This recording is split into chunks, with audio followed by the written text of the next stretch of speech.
Hello, everyone, to watching and listening. I am Luke Donovan, And I'm Christina Humphrey. and today I'll be providing an ethnography of my big fat Greek wedding along with Christina Humphrey, who has an edict perspective of the events.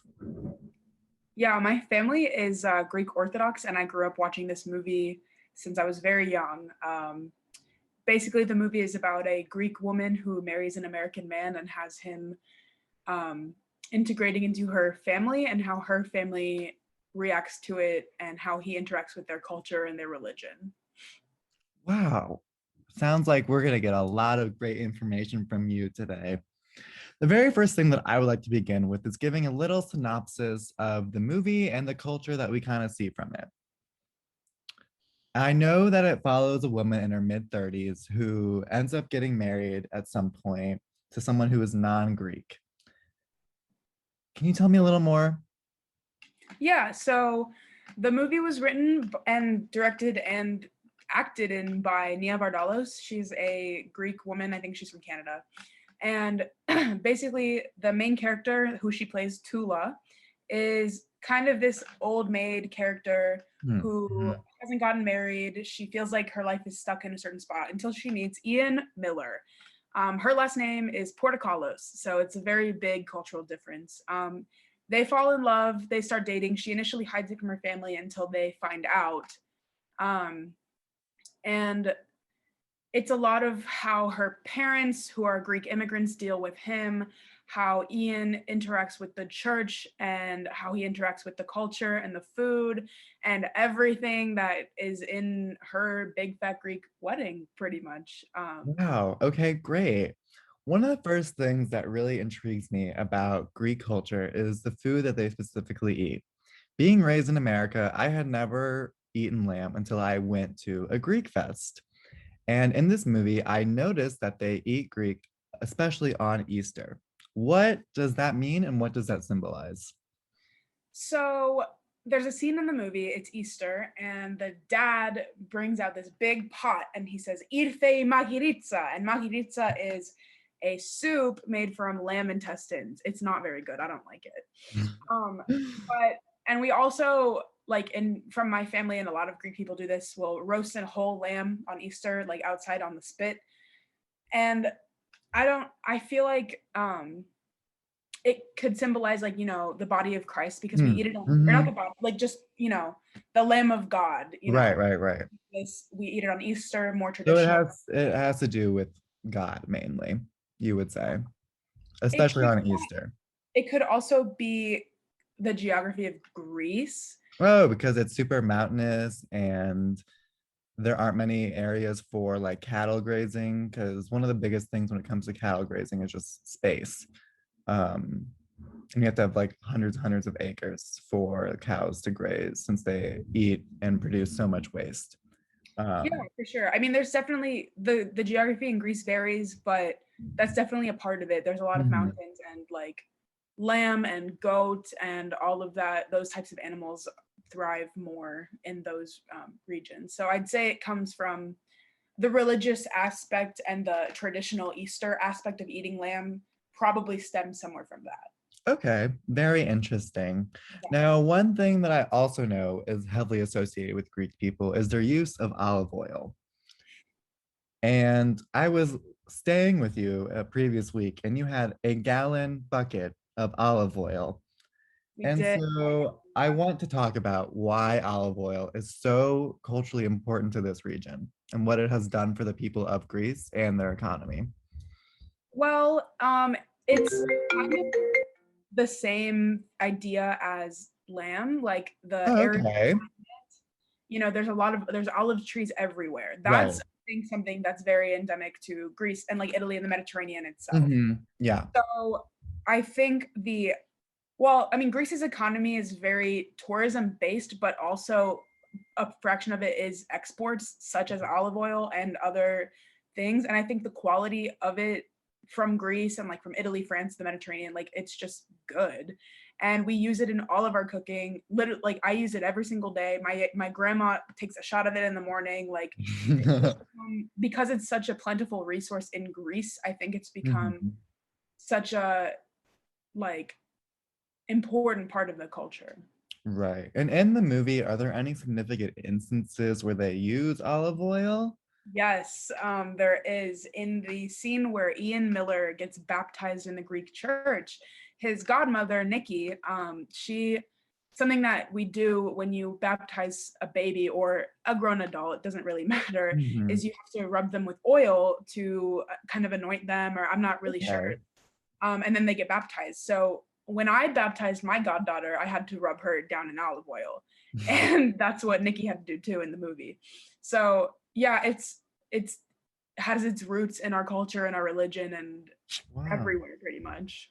Very interesting. Speaking of baptisms and marriage, let's move on to Greek Orthodoxy and kind of the formation of that and how it differs from Christianity.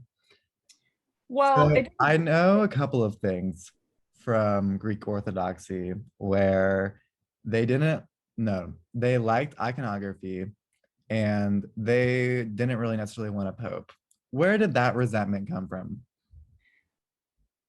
well, it started after the death of Jesus. Okay.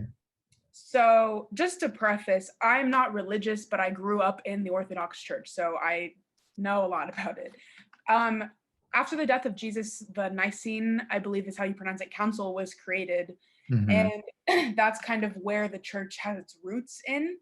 Um, and eventually, the Great Schism that happened in 1054 happened because the Pope excommunicated the Greek, or not the Greek, the Eastern Orthodox like patriarch, and because of there were a lot of reasons as to why this Hmm. excommunication happened, political reasons, the iconography debate, whereas like Catholics don't use as much iconography, whereas Greek Orthodox and Eastern Orthodox churches use iconography and depictions of the life of Jesus and the life of other saints and biblical people. um, and then there's also the papal schism that happened as well, because the Orthodox Church has more of a council of people that meet in Constantinople, that kind of run the church, whereas the Catholics have the Pope. I don't. So it's kind of more of like an oligarchy and a theocracy in one. Would you Yeah, say, since there's like multiple people running it instead of yeah, just one person? yeah, for sure. Okay, very interesting. So within the movie, one of the things that's very important in the beginning is that the people in the family want her to marry someone that is also a part of Greek Orthodoxy. Why is marrying someone into Greek Orthodoxy so important? And if it isn't as important, what's the importance of baptizing someone into the Greek Orthodoxy in order to marry them? So I'd say marrying someone, I'd say for more traditional people, it's important to marry someone that's Greek, someone that's Greek Orthodox, to keep up the culture, to keep up the language and the Hmm. family ties and Mhm. the family dynamics. But like my mom is pretty much like Tula in the movie. She Mhm. married an American, and I have no pressure on myself to marry anyone that's Greek or anyone that's even Mhm. Greek Orthodox. However, what happened in the movie is that Ian had to get baptized into the Greek church in order to marry Tula. You don't have to be baptized necessarily Greek Orthodox, but you do have to be baptized to get married in a Greek Orthodox church. So to Okay. show his like commitment to her, he got baptized. And I think it was a big turning point for the family in the movie, because they didn't like him, they didn't want their daughter to marry him.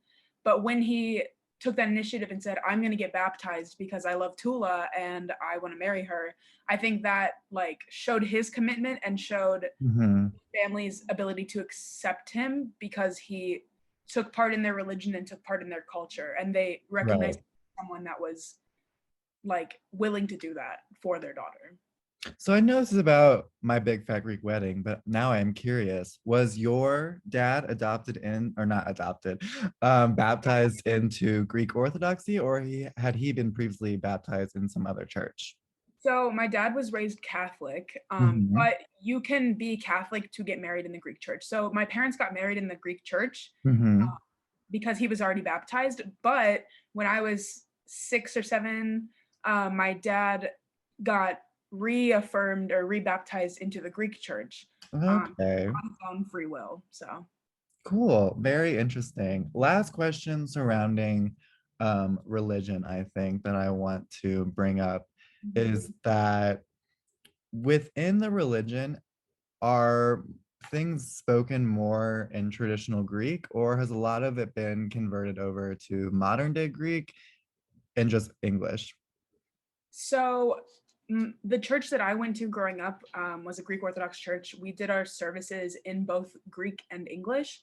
The style of Greek that they speak in church and that they do at most Greek Orthodox churches in Hmm. America, like they did in the movie, it's an older style of Greek. It's not ancient Greek by any means, but it's Right. like it's So it's like not like old English type of. kind of like that. Like, Okay. if you go to a Catholic or a Protestant church and they have these hymnals that are like in Old In English, Latin, right. yeah, So it's it's the kind of like that. same idea, yeah. Okay. In the movie, like in the wedding scene and in the baptismal scene, they speak Mhm. Greek. So, but I know there's churches that do Greek and English. There's churches that do like my church now does Greek and English and Arabic because we have a big Arabic population for some of it. And then there's Mhm. some that just do it in English. It just varies on the church. Wow. Okay. Um, let's move on to marriage now then, since we've talked kind of briefly about that, but let's get into a little more detail about a wedding ceremony in general. And what Greek people do at Greek weddings and kind of the different symbolism behind that. We all know breaking of the plates, but no one like I don't really know what that means. Um, so let's talk about that a little bit. Well, the plate breaking thing is definitely more of a party aspect of the it's not like religious. It's just a Okay. thing that kind of came forth. I don't Right, really right. we Okay. just smash plates for fun because why not? Why Um, not? but for the actual wedding ceremony, there's a lot of symbolism that goes into it. I Okay. think, it's pretty similar to any other wedding ceremony, but the Mhm. distinguishing idea of it that is depicted in my Big Fat Greek Wedding is the Stephana, which is the crowns that the bride and the groom wear that are attached by a ribbon, and I believe the best man like holds it. What And are, before you go on, what are the crowns made of? Are they made up of like different plants from Greece? Are they made up of different fabric materials that are important or it really depends on where you come from in Greece. okay. Um, I know my parents, Stefana, I think are just like a wooden little like circle, and then it's Hmm. decorated in like flowers. I think they're fake flowers because a lot of people want to keep their Stefana like Right. for kids to use. So like when I get married, if I get married in the Greek church, I'll probably wear my mom's, who got Hmm. it from her mom, and it's a passed down thing. So it's not always, but I'm sure in like the villages and in Greece they use flowers, they use plants, they use. I'm not really sure, but it's a really symbolic like thing because it kind of intertwines the bride and the groom for the first time, and then they take their first steps as husband and wife, which is Hmm. like a line in the movie that Tula like says to Ian as they're about to. It's really cute. Right. um um but yeah, that's yeah, they you proceed around the altar 3 times, and then after that you're married, and it's cute. um Wow. yeah. So I know this is kind of a stereotype, but is there any reason why we tend to associate Greek weddings with really big wedding gowns? And lots of tulle, lots of fluff, or is that just kind of an American stereotype perpetuated by TLC? Well, actually, I know the girl who was on whatever No way. show that was. Yeah, her name is Tati. She used to Greek dance in my Greek dance group, and she had the biggest, longest train of all of, like what's that show called? My Big Fat Greek Wedding. No, it's My Big Fat Greek Wedding is the movie. The show is called like My I Big Fat Gypsy Wedding. there's two types because there's one Yeah. for gypsies and there's one for Greek people too. Well, there's also Greek gypsies, Oh, and okay. I kind of feel bad saying that term because I know it can be derogatory, but that's the show that we're referencing. But Tati, who used to, I knew her. But I do think that idea of like the big wedding dresses, like it was more for comedic effect in the movie, like with Tula. Mhm. And I mean, but it happened. So maybe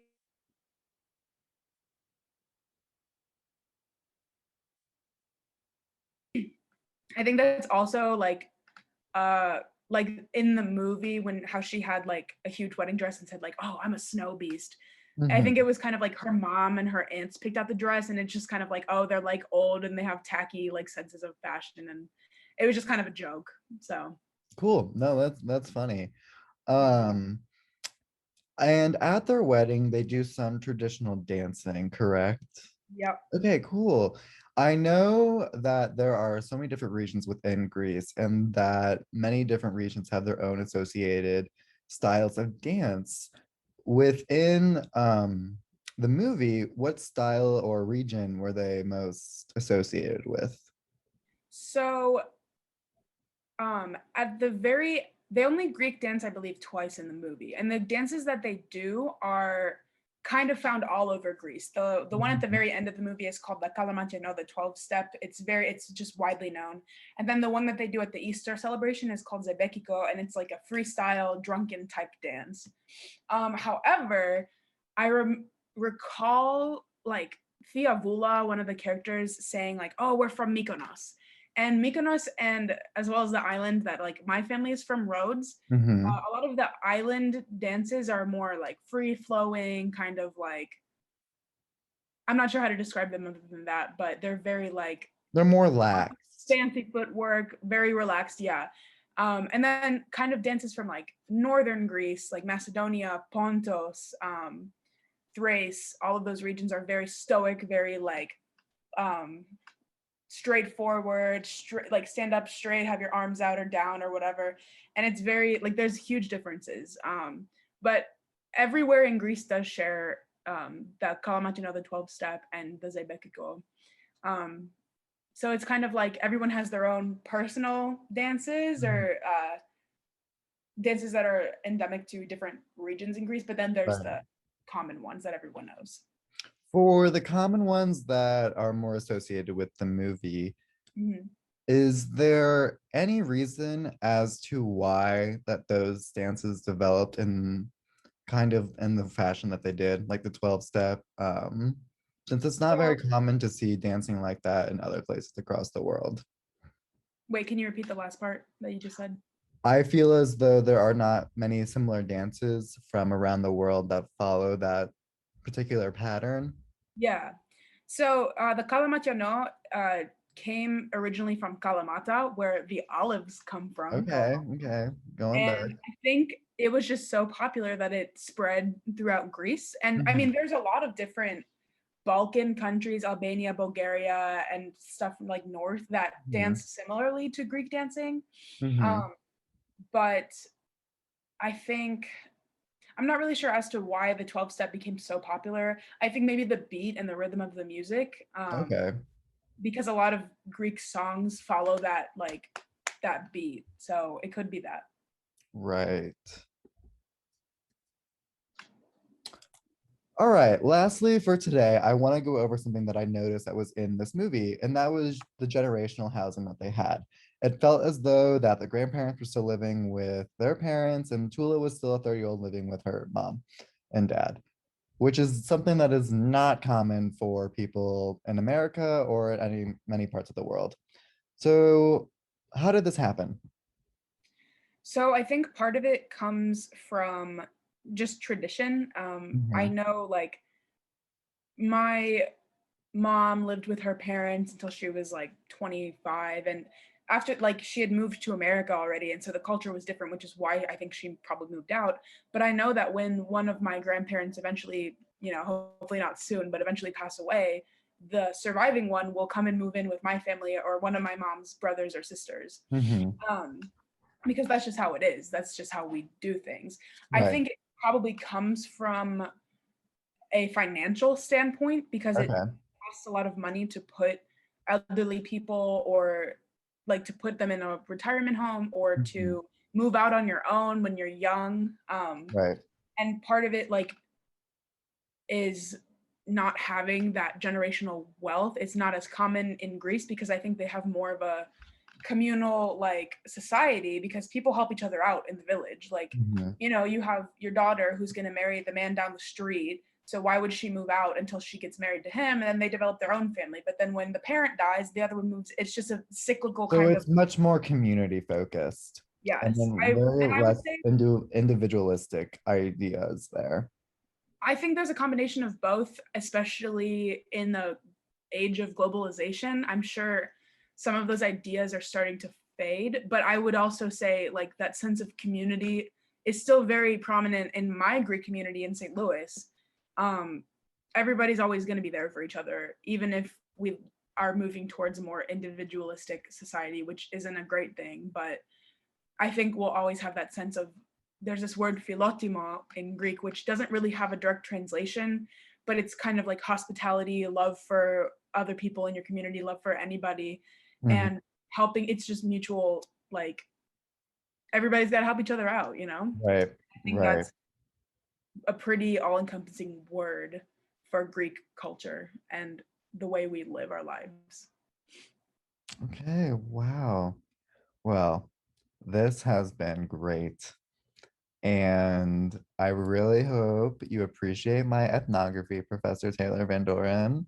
I know you're the only one listening, but I had a lot of fun making this, and I'm sure Christina did too. Christina actually goes to like Loyola, Chicago. That's why she's on Zoom, not in person with me. Um, and we both had the word duo on our backs because she converted me to become Greek. Yeah, Um, I made Luke get a Greek tattoo. yeah, that's what Greek people do. Anyways, this is the very first time you're seeing my face. I also think that's very funny. Um, I'll see you in class on Thursday. But yeah, Nice thank to you not so meet much for you. listening.